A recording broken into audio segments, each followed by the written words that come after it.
Hey, look out. It's Faith Talk Live. I'm Rick Probst. And I'm Dan Ratcliffe. Hey, we love what Eastern European mission guys do. And we have talked to Dirk Smith, the VP of EEM, many times. Sadly, he lost his wife just recently, but filling in the A team here, Bob Burckle, who's the president of EEM. Bob, how are you? I'm doing great. Thank you for inviting me. I appreciate this opportunity to visit with you guys. Good to have you. And we have had Dirk on many, many times, and we know what you guys have been doing even before the Ukrainian war, the conflict, and we just appreciate all that you do. Before we went live, you shared a little story, a personal story, how God did just something miraculous in your life. You want to share that about having COVID and being put in the hospital? Mm-hmm. Yes, I'd be happy to do that. I'm coming up on my second anniversary of recovering from COVID. I had contracted COVID just at the end of January and had to go into the hospital. And at that point in time, I was very, very sick with viral pneumonia, bacterial pneumonia, and COVID. And at the time, I didn't realize how bad it was. My pulse ox was 73, which, if you know anything about that, is not good. It's not good. You shouldn't even be walking. And I go to the hospital, check in, and it over the next day or two, it became very, very bad. I was put on supplemental oxygen, something called high flow, that normally you'd get like somewhere between 3 and 10 liters a minute. I was on 60 liters a minute, and Wow. just steps away from being intubated, and that was not good.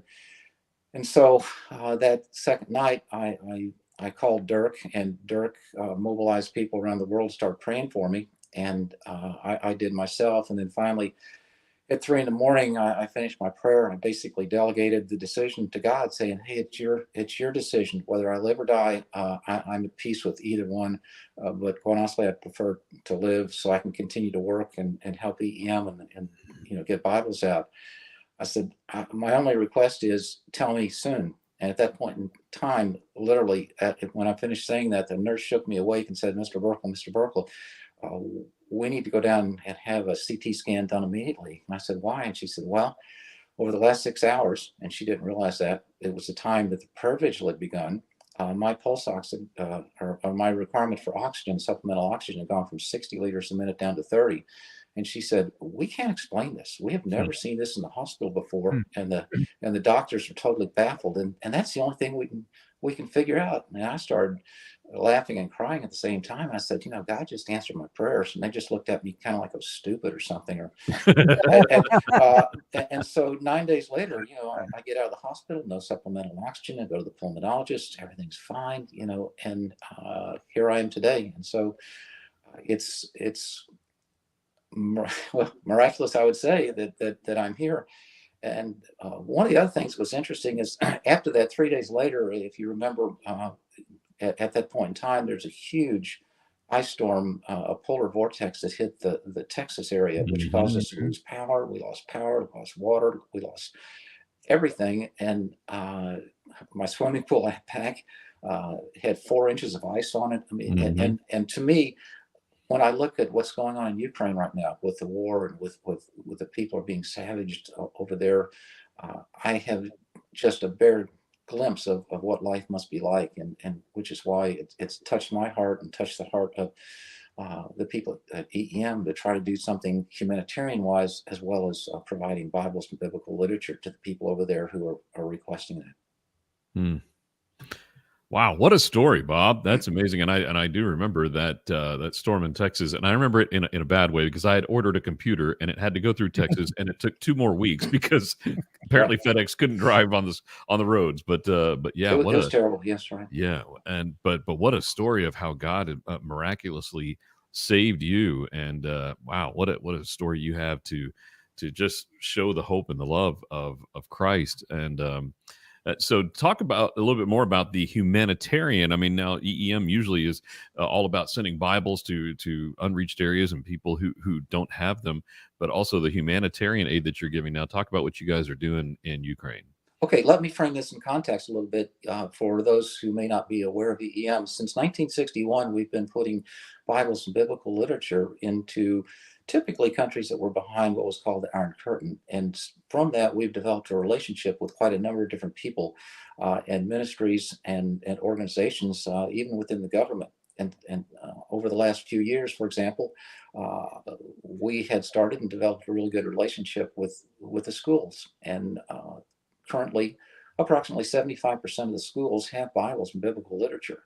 And from that, and the good relationships we had, we saw the animosity that continued to build between Russia and Ukraine, and finally the invasions that happened in Crimea and then the Donetsk region, which caused us to evacuate our operation there and move to Kyiv, and then just this latest war that broke out on February 24th, about a year ago. And from that, we saw the absolute destruction and horror of the war that went on, and people were coming to us and saying, listen, we need to have humanitarian aid as well.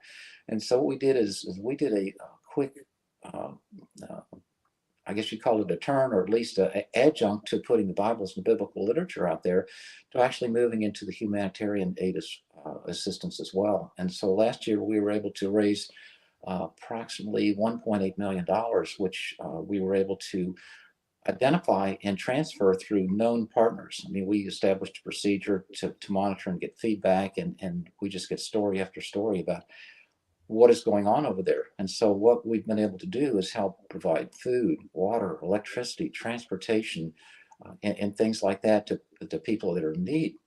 What is interesting to us too is oftentimes when after someone had their basic needs satisfied, they'd ask for a Bible, and in fact that was very, very important to them, because in addition to we're seeing a physical war going on, there's actually a spiritual war underway as well, and we're trying to be able to provide aid and comfort in both those areas. Bob Burckle with us, the president of EEM. We're talking about the humanitarian aid that they are supplying with generous gifts to EEM, to the folks in the Ukraine.